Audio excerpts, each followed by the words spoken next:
초등학교 시절 남산 바로 밑 해연동에 살았습니다. 그 남산 밑에서 보게 되면은 제일 많이 눈에 띄는 곳이 남산, 지금은 N타워로 불리는 그 건물입니다. 그 당시 남산 송신탑이라고 저희들은 보통 불렀었죠. 그 남산 송신탑은 지금은 이제 큰 건물들이 많이 들어서서 이제 그러긴 했지만 당시만 하더라도 또 지금도 또 시내 중심가에서 보게 되면 또는 시내에서 좀 벗어난다 할지라도 웬만한 곳에서는 다 보이는 건물 중에 하나가 바로 이 남산 N 서울타워일 것입니다. 그런데 이 건물은 예전에 이렇게 시골에서 올라오신 분들이나 지방에서 올라오신 분들이 꼭 관광 코스로 잡는 곳이기도 했었죠. 더더군다나 지금이 아니라 훨씬 오래전이긴 하지만 제가 아마 중고등학교 시절인가 그것이 이제 개방이 되면서 이제 사람들이 오고 갈 수 있고 전망을 할 수 있는 그런 곳으로 바뀌었었지만 그것이 아니더라도 한 번쯤 꼭 가서 구경을 하는 곳이기도 했습니다. 일종의 요새식으로 따지면 서울의 랜드마크 같은 것이라고 얘기를 할 수가 있겠죠.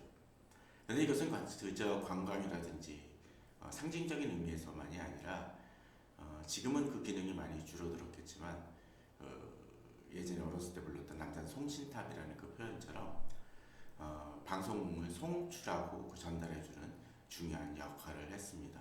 만약 그것이 고장이 나거나 문제가 생기게 되어지면은 방송 송출 자체가 전반적으로 문제가 생길 수 있는 위험에 노출되기도 하겠지요. 마치 이렇게 서울 중앙에 자리 잡아서 어디서든 보이고 또 저거는 서울의 대표적인 건물이야 라고 이야기를 하는 것처럼 우리에게도 또 우리 삶에도 그러한 랜드마크 같은 것이 또 중심이 되어지는 것이 있을 것입니다. 만약 그것이 무너지거나 또는 문제가 되어지거나 그 기능을 제대로 발휘하지 못할 때 우리들의 삶은 흔들리고 그 중심을 잃을 것입니다. 우리에게 있어서 진짜 그것은 어떤 것일까요? 오늘 본문은 바로 그러한 우리 중심이 되어지는 것이 무엇인지를 돌아보게 합니다. 1절을 보게 되면 여호와는 위대하시니 하나님의 성 거룩한 산에서 극진히 찬양 받으시리로다 라고 되어 있습니다. 마치 남산에 남산 N 서울타워가 있는 것처럼 서울의 구중앙에 자리 잡고 어디서든 보이고 또 방송을 송출하는 것처럼 바로 하나님이 우리의 성이시고 또 그 거룩한 산에서 찬양받으실 존재라고 이야기를 합니다. 바로 이것은 우리 중심이 어떠해야 될지를 보여줍니다. 그저 송신탑이 그냥 자리만 하는 것이 아니라 방송 송출하는 중요한 임무를 맡은 것처럼 하나님 우리 중심에 자리하고 계실 뿐만이 아니라 우리 인생을 주관하시는 놀라운 분이십니다. 그러기에 우리는 우리를 돌아보고 또 돌보시는 그 하나님의 영광을 찬양하고 또 노래해야 할 것입니다. 우리가 의식하건 의식하지 않건 간에 마치 남산의 N서울타워가 존재하는 것처럼 하나님은 우리가 하나님을 인정하건 인정하지 않건 간에 우리 중심에 계시며 우리를 다스리시는 분이십니다.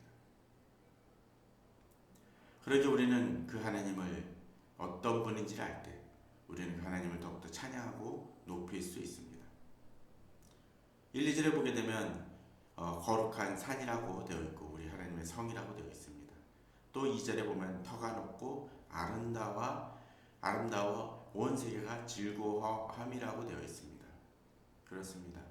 하나님은 그 중심에서 자리하고 계시고 또 그 터가 견고하고 높고 아름답게 우리의 찬양을 받으시기에 합당하신 분이십니다.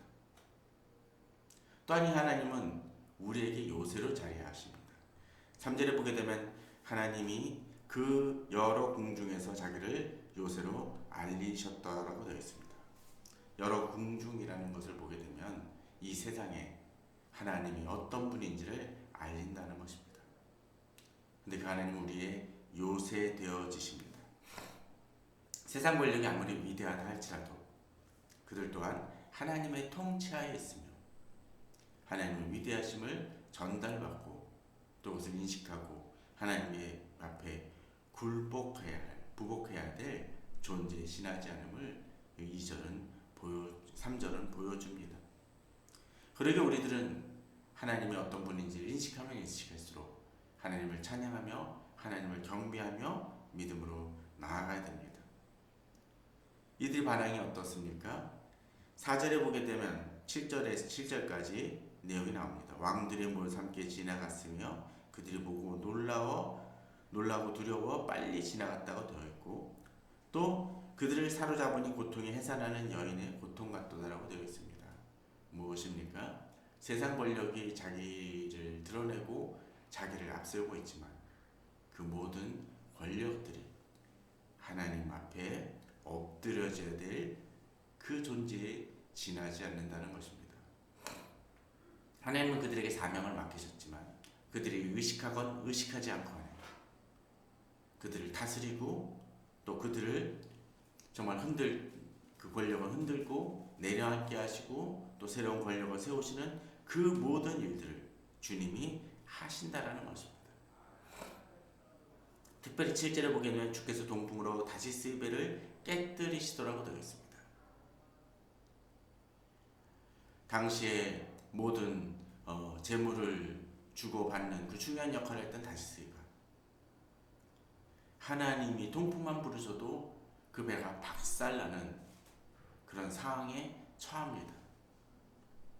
하나님이 어떤 분인지를 우리가 알 때 정말 세상 모든 권력을 다스리시고 그 모든 것을 주관하시는 하나님을 알 때 우리는 하나님께 이 세상의 문제도 맡길 수 있습니다.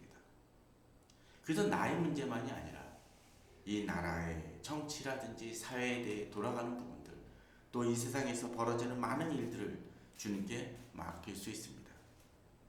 어떤 때는 다른 나라에서는 쿠데타를 주님 신청시켜달라고 이야기할 수가 있고 또 오만방자하게 하나님을 거부하며 나아갔던 그 이들이 거꾸로 지거나 그에 상응하는 처벌을 받는 것을 우리는 목도할 수 있습니다.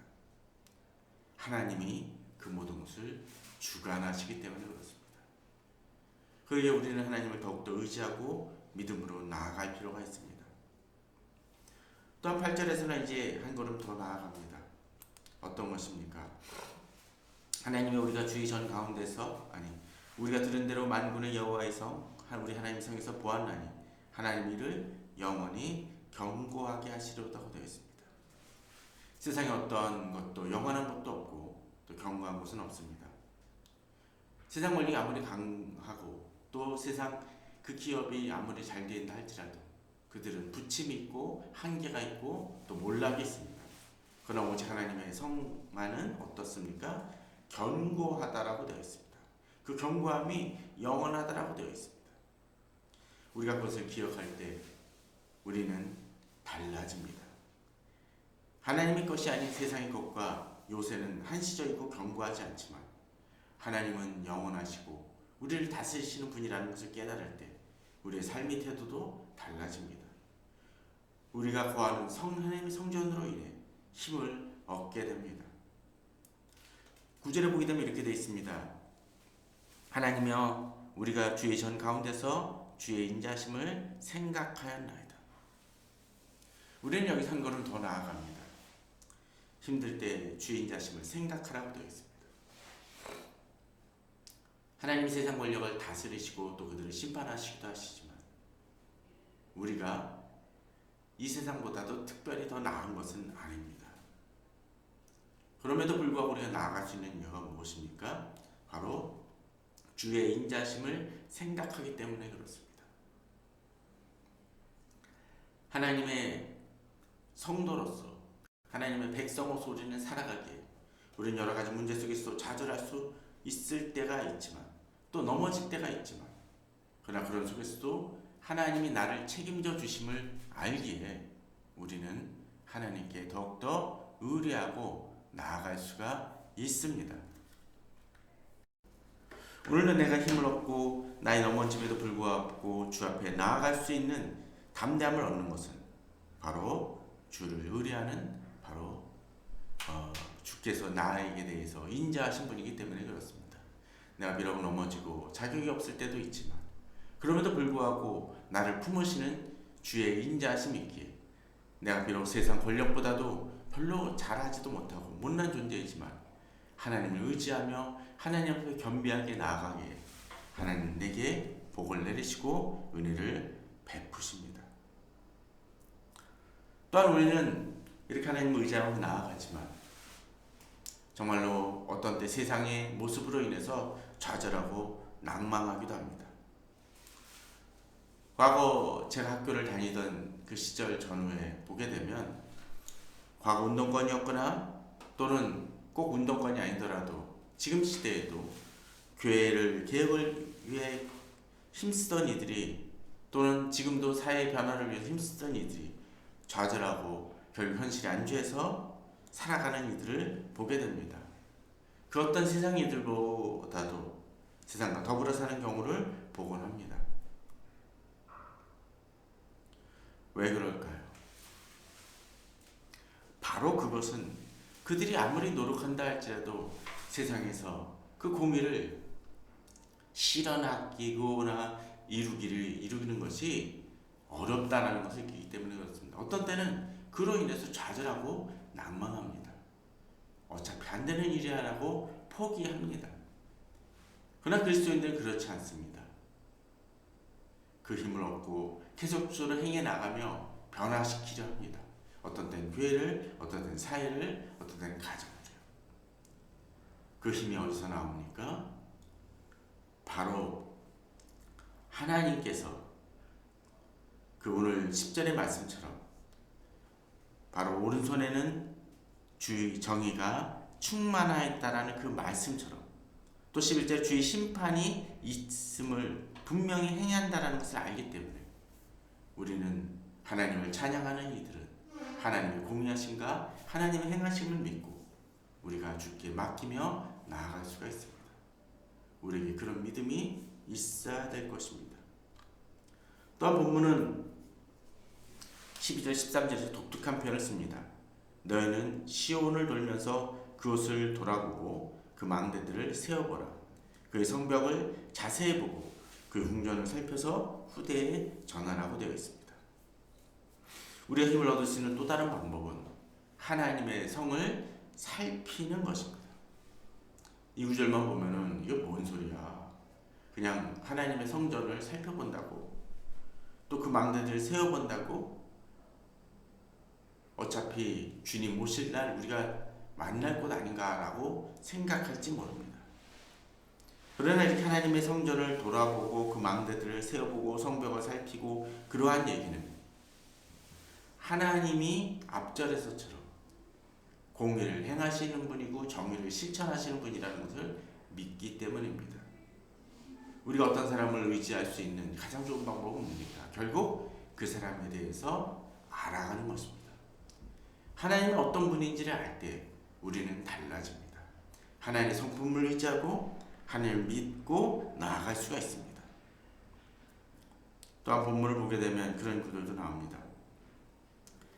이렇게 사망을 그 망대를 살펴보고 그 성벽을 자세히 살핌을 통해서 이제 하나님의 백성에게 하나님의 은혜를 베푸신다는 사실을 다시 깨닫게 됩니다.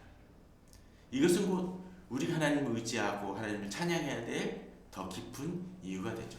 하나님을 찬양하고 하나님을 의지할 때 하나님은 우리에게 복을 주시고 또 우리를 지키신다는 것을 믿을 수 있다는 것입니다. 그리고 우리들이 이 사실을 가지고 하나님께 나아가며 또 우리 주변의 동포들 또는 이 가족 같은 우리 공동체를 위해서 기도해야 되고 또 그들을 위해 힘써야 될 것입니다. 그들이 하나님을 알아가면 알아갈수록 또 내 자신 하나님을 알아가면 알아갈수록 하나님이 나를 어떻게 도우실 것이며 또 하나님 나를 어떻게 이끄셨는지를 깨닫게 된다는 것입니다. 그럴 때 사람은 힘을 얻습니다. 능력을 얻습니다. 이기림을 얻게 됩니다. 또한 하나님은 우리에게 그렇게 그냥 망대를 살펴보는 그 한시적인 것으로서만 아니라 하나님이 영원히 우리 하나님이시기 때문에 세상 기업도 무너지고 권력자도 바뀌는 상황 속에서도 하나님이 나를 인도하시는 하나님을 믿기 때문이라는 것입니다. 우리에게 그 믿음이 있어야 될 것입니다. 하나님이 나를 어떻게 지키시는지 알기 때문에 우리 하나님을 찬양하고 하나님을 경배할 수 있습니다. 그 하나님을 경배할 때 하나님께서 역사하시는 놀라운 일들을 경험할 수 있게 되고 또 그 하나님을 의지하기 때문에 우리는 우리에게 벌어지는 많은 일들 속에서도 주님을 더욱더 의뢰하고 주님을 의지하고 나아갈 수 있는 것입니다. 여러 가지 힘들고 어려운 시기입니다. 이제 2월달 마지막이 지나고 내일부터는 3월 1일입니다.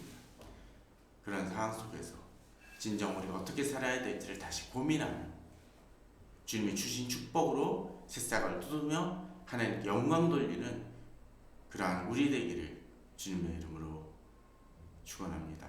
감사합니다.